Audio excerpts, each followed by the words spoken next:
Patrick O'Neill back here with you at the intermission as the Eagles trail 1-0 to the Charlottetown Islanders after 20 minutes. Joined now by Jason Malloy, covers the team locally here for the Islanders. Jason, what were your thoughts on the first 20 minutes? Yeah, it was a great game this time of the year. Sometimes you see some sloppy games, but I thought it was fairly well. Good first period, and Matt Welsh was the difference, as he's been a lot of times for this franchise over the last 4.5 seasons.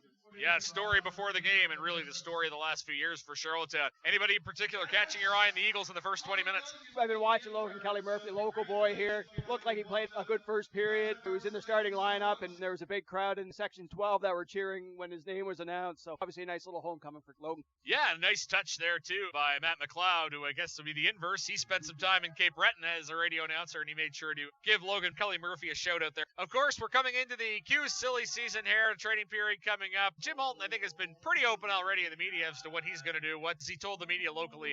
Don't expect major changes, more tinkering around the edges here. I could see them doing a lot of different things, but really it depends on what else happens in the league and what the prices are to it. I don't know if they'll do a whole lot early. Maybe they'll be looking later as maybe the prices come down a bit. Yeah, I was talking to him before the game, and the same thing with Jack Carrier last night, just saying the price is sky high. Who knows if there's anything left out there. And, of course, this team went all in 2017 and rebounded very nicely from that. Do you think there's a plan for Charlottetown as to when the next time they might push all their chips in? Obviously, it's not this year. Yeah, it won't be this year. They've got some nice pieces that are sitting in the bank next year, the 2021 draft. They have 2 first-round picks and a lot of their own top picks. That second first-rounder is Drummondville's, which they hope that might be a top pick. They were lucky enough a few years ago when they made a trade with Val-d'Or to get Val-d'Or's first-round pick that ended up being Lukas Cormier. Lukas is really, I think, in a lot of ways the face of this franchise after Matthew Wells graduates junior hockey next year.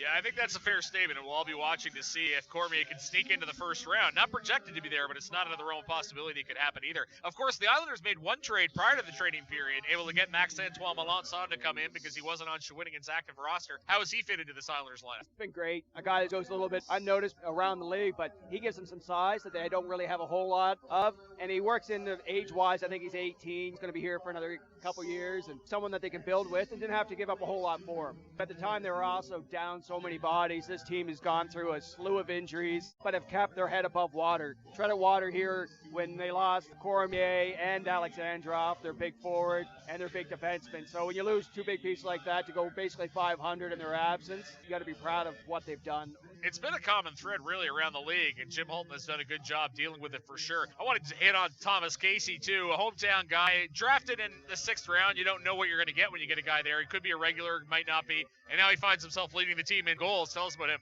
Thomas Casey, a great player, a hometown boy, like you say. He did maybe slide in the draft a little bit because of his size, but also he was out in Notre Dame and Max-ANtoine. Those guys that are up there, unless you really know the player, it's hard to see them on a regular basis, know what you're getting. But his big thing is he's at his best when he's moving his feet, and I don't have to tell anyone from Cape Breton what happens when he's moving his feet. The playoff goal that he scored there in Game 6 up in Cape Breton is one that I think a lot of people remember around here for a long time. For sure. Lastly, I was hoping to have Noah Laaouan on the broadcast tonight, but he's already gone home for the holidays because he's hurt, so I guess the silver lining to his injury. But tell us about how he has looked. Seems to be a really good fit playing with Cormier and Charlotte. Yeah, it's been a great trade, I think, probably for both teams last year around this time. Gentile goes back home. Cape Breton gets a little older for a playoff run. Charlottetown gets a little younger, gets a defenseman that they had their eyes on in the draft, and it didn't have a first-round pick that year. Cape Breton, they got a guy that they always wanted, and they were actually able to get him here. His father was a scout for the P-High Rocket and the Islanders earlier. They matched him up with Cormier right away. And when you're playing with a high-end offensive skill guy like that, sometimes you go unnoticed. But you really gained true appreciation of how good Noah Laaouan was over the last probably 2 months when Lukas wasn't there, because they put him in every situation. He answered the bell every time. It's just a sound, solid defenseman, a steady Eddie, as Coach Holton likes to call those guys, and a guy that will do anything he needs to help his team win, whether it's blocking a shot, whether it's playing every other shift. Whatever was asked of him, he's done this first half of the season, and Jim's called him. They're really under the radar. They're MVP. Yeah, an enjoyable player to watch, and hope that he has a good rest of career in Charlottetown. Well, great analysis as always, Jason. Thanks for coming on.